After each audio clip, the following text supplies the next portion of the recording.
যেখানে কোরআন সুন্নাহ দেখছি কলেজাটা খুলে আগাইছি, যেখানে দেখছি কোরআন সুন্নাহর বিরুদ্ধে বিদ্রোহ হয়েছে এক কদম আগাই না, আলহামদুলিল্লাহ। এবার এই কোরআন এবং সুন্নাহ থেকে যখন তাওহীদকে আমরা শিখতে যাব, এই তাওহীদ কোরআনের সাথে মিলবে কিন্তু দলের সাথে মিলবে না। এই তাওহীদ রাসূলের হাদিসের সাথে মিলবে কিন্তু সুফিতন্ত্রের সাথে মিলবে না। এখন আমাদের আগে সিদ্ধান্তে উপনীত হওয়া দরকার, আমরা কোন তাওহীদ চাই? সুফিবাদের তাওহীদ, কোন সোসাইটি কিংবা দলের তাওহীদ, নাকি আল্লাহ এবং রাসূলের তাওহীদ? কওমি আলেম ওলামা, কওমি সোসাইটি, যে আমরা আহলে হাদিস সোসাইটি, আমরা জামাতে ইসলামী সোসাইটি, আমরা পীর মুরিদের সাথে আছে, আমরা চরমনাই সোসাইটি বা অন্য কোনো পীরের সোসাইটি। কোন সোসাইটির নাম আমি মার্ক করবো না, উল্লেখ করবো না, আপনাকে আমি বলি নিজের মেধা থেকে ফিট করবেন যে কওমি সোসাইটির সাথে সবগুলো আছে কিনা, আহলে হাদিস সোসাইটিতে সব আছে কিনা, চরমনাই সোসাইটিতে সব পাওয়া যায় কিনা, জামাত ইসলামী সোসাইটিতে সব পাওয়া যায় কিনা, অথবা বাংলাদেশের আর কোনো মুসলিম সোসাইটির মধ্যে, মুসলিম দলের মধ্যে সবগুলো তাওহীদ একসাথে পাওয়া যায় কিনা। যদি পাওয়া যায় আলহামদুলিল্লাহ, তারা যা কোরআনেও তা। কিন্তু যদি দেখেন একটা আছে আর একটা নাই, একটা আছে আর একটা নাই, বুঝলেন কথা? তাহলে বুঝবেন কোন সোসাইটির তাওহীদের শিক্ষা তাওহীদ শেখার জন্য যথেষ্ট না।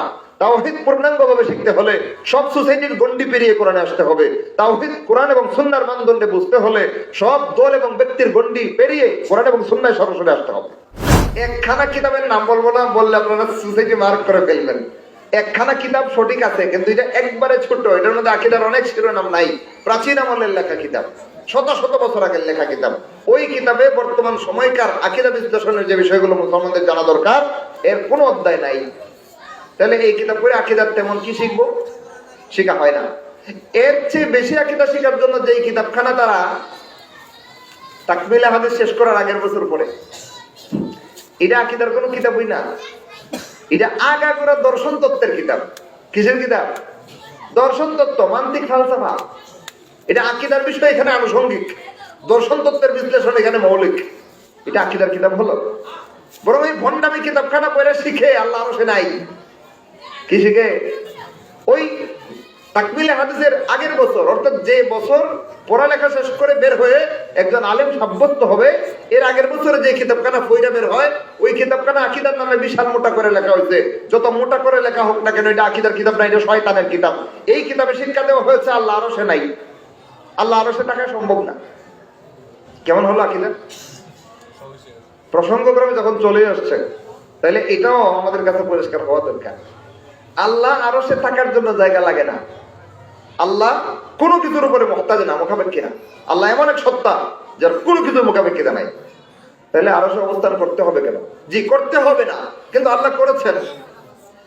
করতে হবে এক কথা, আর করেছেন ভিন্ন কথা। করতে হবে মানে এছাড়া অন্য উপায় নাই। আল্লাহ রাব্বুল আলামিন এমন এক মহান সত্তা যার উপায় নাই বলতে কিছু নেই। ইয়াফআলু মা ইয়াশা ওয়া ইয়াহকুমু মা ইউরিদ। তিনি যা ইচ্ছা করতে পারেন, যা ইচ্ছা সেটা নির্দেশ দিতে পারেন। সুতরাং যিনি যা ইচ্ছা করতে পারেন, ওনার করতে হবে বলতে কোনো কথা আছে?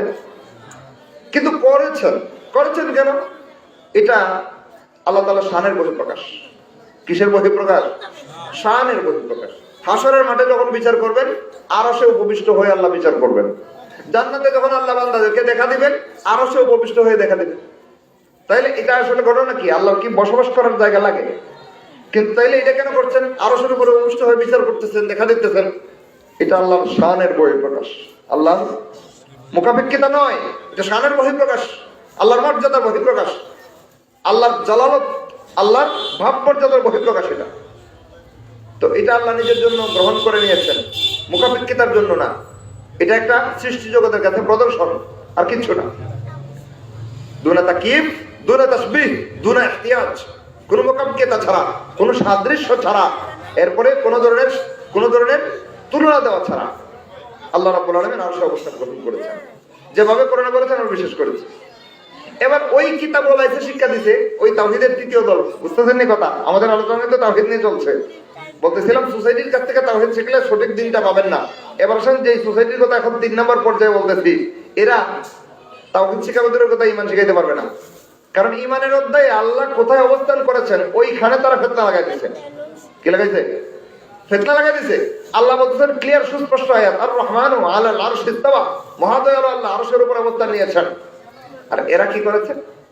ওই কিতাব পড়া, তাকমিলে হাদিসের আগের বছর যে ভণ্ডামি কিতাবখানা পড়ে, ওই কিতাবখানা পড়া ফতোয়াবাজি করে, কয় আল্লাহ আরশে থাকা সম্ভব না। কিল্লিকা সমস্যা কি? আরশ হচ্ছে মাখলুক, আরশ সৃষ্ট আর আল্লাহ স্রষ্টা। শয়তানি যুক্তি কই পর্যন্ত মানুষকে শয়তানের পথে নিয়ে যায় খেয়াল করে। এটা তো আমরাও বিশ্বাস করি। আরশ আল্লাহ সৃষ্টি করতেন, আরশ হচ্ছে সৃষ্ট আর আল্লাহ স্রষ্টা। এরপরে সে কইতেছে আল্লাহ মহান স্রষ্টা আর আরশ হচ্ছে ছোট্ট একটা সৃষ্ট। আল্লাহর মতো মহান সত্তা এই সৃষ্ট জিনিসের মধ্যে জায়গা হবেন কেমনে? তার মানে এরা আল্লাহর জন্য জায়গা বাধ্যতামূলক করছে। কথা কিন্তু পরিষ্কার। বড় আল্লাহ ছোট আরশে জায়গা হচ্ছে না, তার মানে কি আল্লাহর জন্য তারা জিসিম সাব্যস্ত করছে? নাউযুবিল্লাহ। আল্লাহর জন্য তারা শরীর বাধ্যতামূলক করছে। আল্লাহ অবস্থান নেওয়ার জন্য শরীর লাগে নাকি? আল্লাহ কি শরীরের মোকাবেলা কি আমাদের মতো? ইন্না লিল্লাহি ওয়া ইন্না ইলাইহি রাজিউন। সুবহানাহু ওয়া তাআলা আম্মা ইউশরিকুন। মানুষ যা কিছু আল্লাহর সাথে শরীরদার সাব্যস্ত করে সেটা আল্লাহ বহুগুণে উঠবে। তা আল্লাহর শরীর লাগে না অবস্থান করার জন্য? আল্লাহ শরীরের মোকাবেলা কি না? আপনার আমার মতো না। আল্লাহ ওই জায়গায় বলতেছে এত বড় আল্লাহ ছোট আরশের জায়গা হবেন কেমনে? তার মানে এরা মুজাসসিমা। এরা কি মুজাসসিমা? আল্লাহর জন্য শরীর বাধ্যতামূলক করছে। আর যদি কয় আল্লাহ শরীরের মোকাবেলা কি তা লাগে না, তাহলে আরশ ছোট না বড় এটার অঙ্ক করার কোনো সুযোগ নাই। আল্লাহ বলছেন অবস্থান নিয়েছেন, কথা আমি মানাচ্ছি। বুঝতে পারেন কথা? এবার ওই যুক্তি দিয়ে যদি আল্লাহ আরশে নাই বলতে হয়, তাহলে ওই সমস্ত ভণ্ডদেরকে কানে মলে জিজ্ঞেস করা দরকার। তাহলে তোরা জবাব দে, হাসরের মাঠে আল্লাহ যখন আরশে উপবিষ্ট হয়ে বিচার করবেন, ওই সময় জায়গা হবেন কেমনে? শুধু এক হাদিস না, এক আয়াত না তো, কোরআনে হাদিসে বিভিন্ন রকমের বর্ণনা হয়েছে। হাদিস এবং কোরআনে বহু আয়াত আর হাদিস রয়েছে আল্লাহ আরশের উপর অবস্থান নিয়েছেন এর পক্ষে। এবং হাসরের মাঠে আল্লাহ বিচার করবেন। রাসূল সাল্লাল্লাহু আলাইহি ওয়াসাল্লামকে সাহাবী জিজ্ঞেস করতেছেন, ইয়া রাসূলুল্লাহ, আল্লাহ যে হাসরের মাঠে আমাদের বিচার করবেন, আমরা কি আল্লাহকে সেদিন দেখব? রাসূল সাল্লাল্লাহু আলাইহি ওয়াসাল্লাম বলেছিলেন, তারাউনাহু কামা তারাউনা হাযাল বাদরা। হে আমার সাহাবীরা, ওই যে মাথার উপরে বদরের চাঁদ দেখতেছো, এই চাঁদের মতো সুস্পষ্ট ভাবে সেদিন আল্লাহকে তোমরা দেখতে পাইবা। তাইলে হাসরের মাঠে আল্লাহ বিচার করবেন, আল্লাহকে দেখা যাবে না?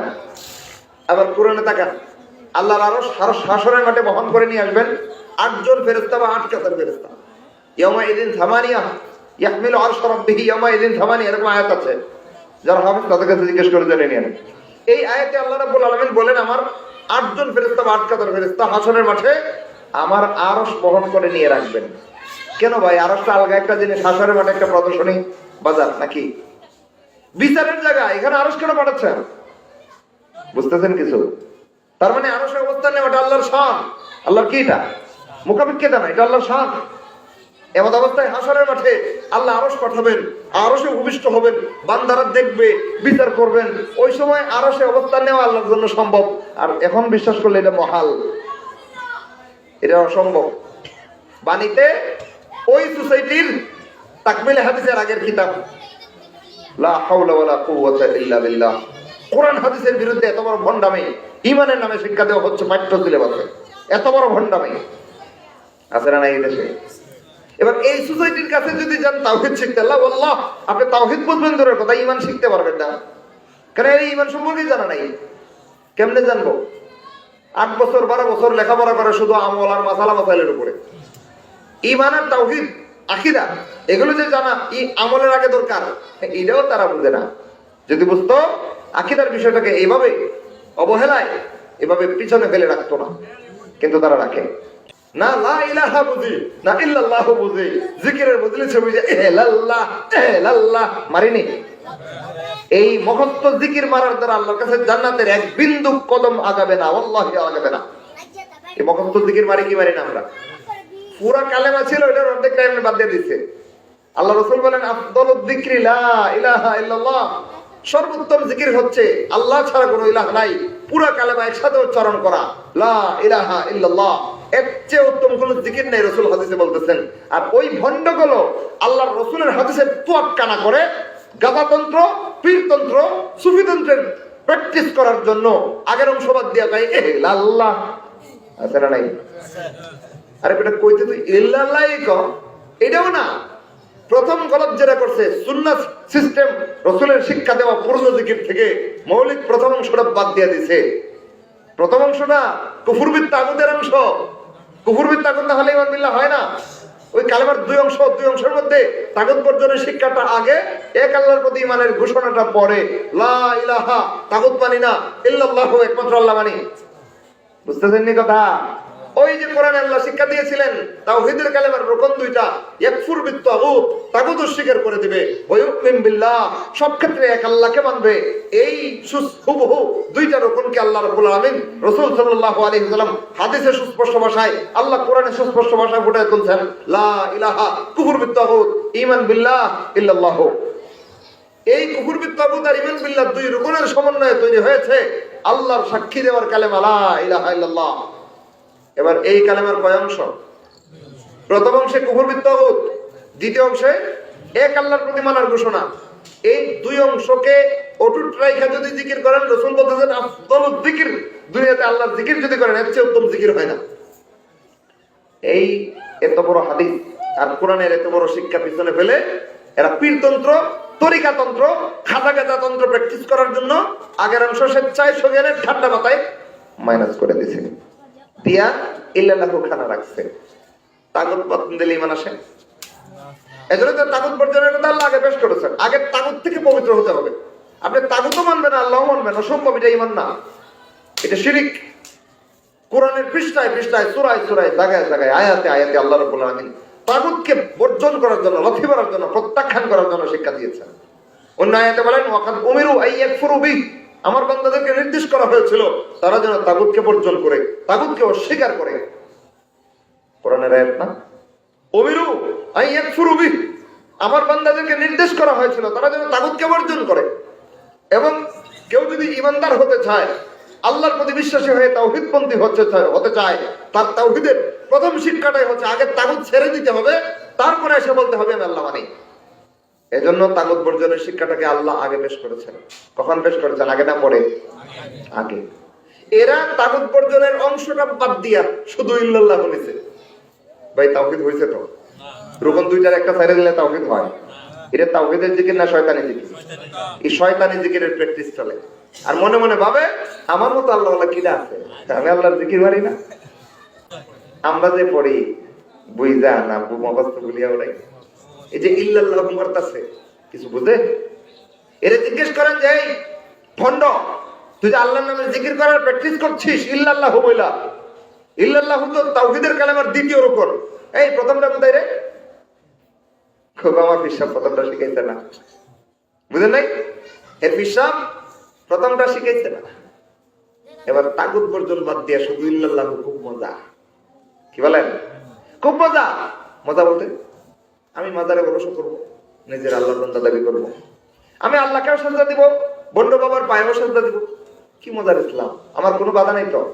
মসজিদ আসলে সাধারণ মুসলমান মনে করতেছে না উনি একজন ইমানদার মুসলমান, নামাজ পড়তে আসছে। মাজারে গেলে সবার সাথে সাজদা দিয়ে শয়তানের ইবাদত করতেছে, ওইখানে মাজারে এটা মনে করতেছে না সে আমাদের লোক। তার কোনো জায়গায় বাধা আছে? ওর জীবনের মজাই তো আলাদা। এরকম জগা খিচুড়ি জীবনের মজাই আলাদা। ওই মজা তো পাইব না যদি তাগুত বর্জন করে।